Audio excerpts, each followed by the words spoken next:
I got demonetized in my last video because YouTube doesn't like me talking about the problematic dongle, so the solution for this horrendous demonetization is just to talk about the nearest topic and make more content. It's beneficial for me and it's beneficial for you guys who enjoy this sort of content, and not beneficial for those who don't, but you're gonna suffer anyway. So I just found this article on Wired titled, "Female Representation in Video Games Isn't Getting Any Better." Of course they didn't, writer. You're the only one looking at the really disappointing E3 lineups of video games where you can just go to Japanese games and find the good stuff in there, but you won't because you only care about AAA games that only the most mainstream audiences care about. 4 years ago, when the video game industry gathered in Los Angeles for the Electronic Entertainment Expo of 2015, many felt as if change was in the air. It was the first E3 since Gamergate had become a household Oh, come on, writer, we haven't even been through the first paragraph and you're already talking about the GG Boogeyman. No one cares about this stuff anymore. You're the only one person who does. If you do an online search for E3 2015 women today,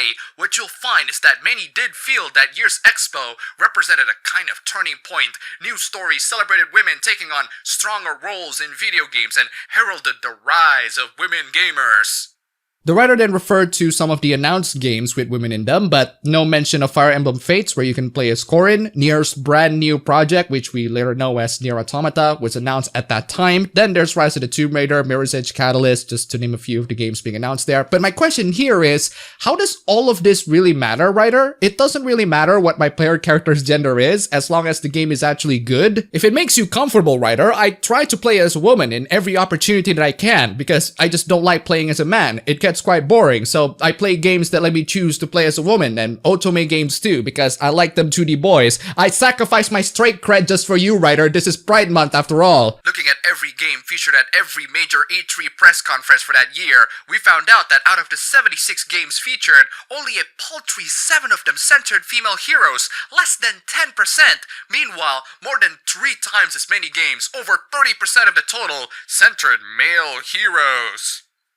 I don't understand why you have to count the numbers. It doesn't really matter, writer. It doesn't have to be like an exact 50-50 representation. It's impossible to do that when the video game industry is mostly populated by men, and they're the ones who are more interested in this entertainment medium. Just very recently, I did a video talking about the gaming demographic, and it's still dominated by men. The writer keeps on counting, and I'm just sitting here like, writer, can you talk about something else more important? It seems to me that this is an issue that only you care about when the rest of the gaming community talks about something else that matters. Not that you should care about it at all, because you're gonna move the goalposts anyway. According to this own chart that you have, the number of games that have multiple options actually outweigh the number of games that have female protagonists, but that doesn't really matter because that scores both points for the genders, and combined with the individual men and women, the women are still less than men, and that's not good. The writer actually elaborates on this point. We'll get to that in a bit. Nonetheless, E3 remains the single biggest gaming event of the year, and the best snapshot of how the industry is defining itself and delivering what it believes consumers wants to see.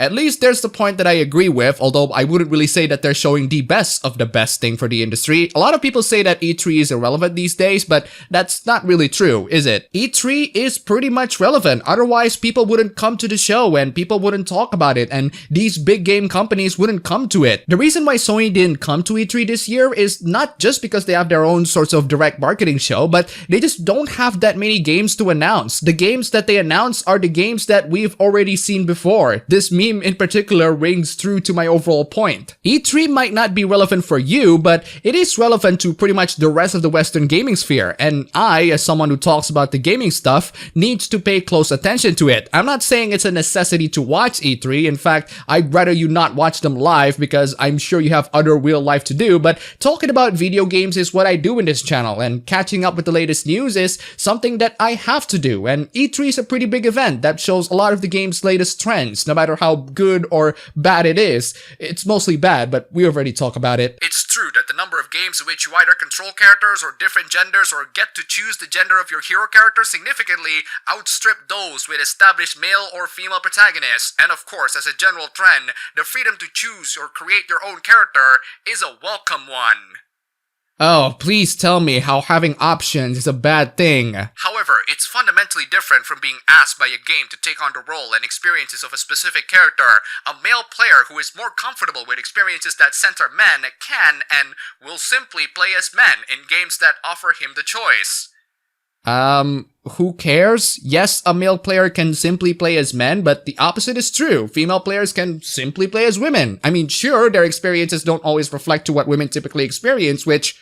Ryder, what kind of experience that center women? You can't just assume that experiences that center men don't mean that they center women too. It reminds me of the very first support conversation between female Robin and Chrom from Fire Emblem Awakening, where Chrom just said something along the lines of, I didn't expect you to do a lot of womanly things, and then Robin is like, I'm thinking a sharp blow to the head might fix your eyesight. My point is, you're moving the goalposts. It reminds me of that article in VG247, which I did a video on as well. We need to have more gay people in games, but having the option to choose your romantic partner allows people to dismiss a character's sexuality, and that's bad. We need to have more women in games, but if you get to choose between a man and a woman, that's not good because a lot of experiences tend to center male experiences, and therefore people chose to be a male. One, that's not your business, Ryder. You don't get to decide what people's preferred gender is in a game. I mean, good lord, imagine saying that to a progressive. Two, you will still get women in your games, and there are even games that provide unique opportunities such as relationships if you choose a specific gender.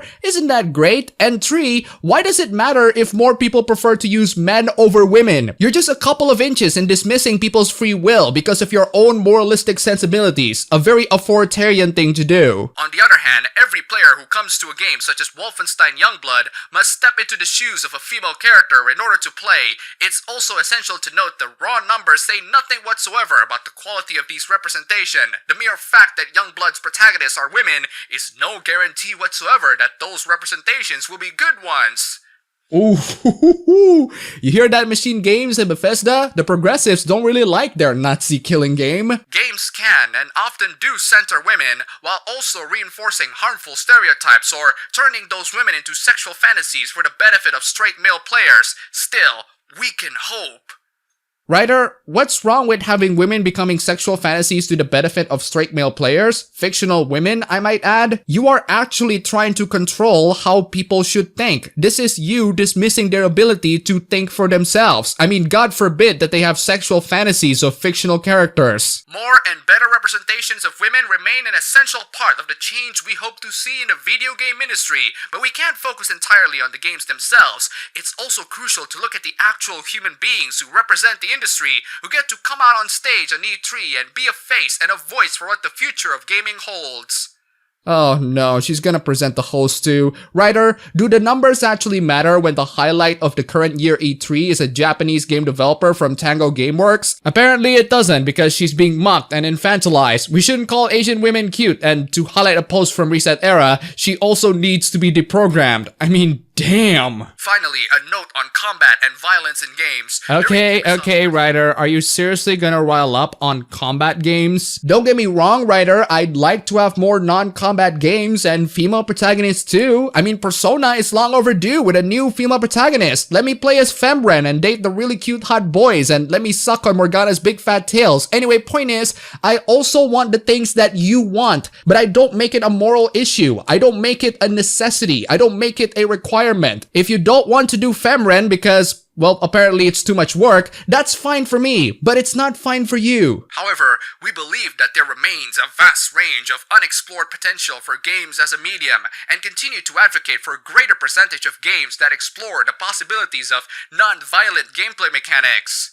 Fortunately, Ryder, non-violent games already exist out there. They're not the same numbers as the combat games, but that's fine. I don't expect the numbers of PC building simulators to outweigh the numbers of shooters these days. Hell, Cyberpunk 2077 can be completed without a single kill, according to the developers, a mechanic that exists in many other games in the past, especially stealth games, and even including Postal 2. Yes, that Postal 2. If a simulator or a non-combat game is less popular than its combat counterparts, so what? If there are more combat games than there are non-combat games, so what? And why do you need more non-combat games? Is it because of your misguided sense of morals? You're talking as if the video game industry has never delved into non-combat mechanics. Why do you think fishing minigames become a meme amongst the JRPG sphere? Don't even get me started with the things that you can do in the Yakuza games.